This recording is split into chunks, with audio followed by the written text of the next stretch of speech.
বিশ্বকবি রবীন্দ্রনাথ ঠাকুরের কবিতা দেবতার বিদায়।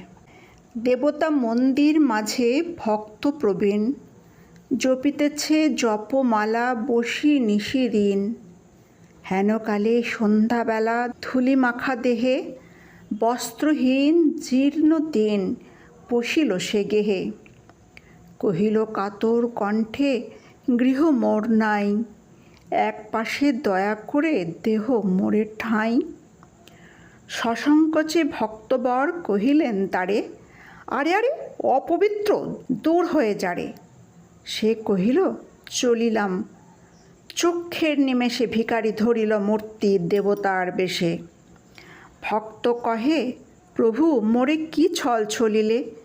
দেবতা কহিল, মোরে দূর করি দিলে।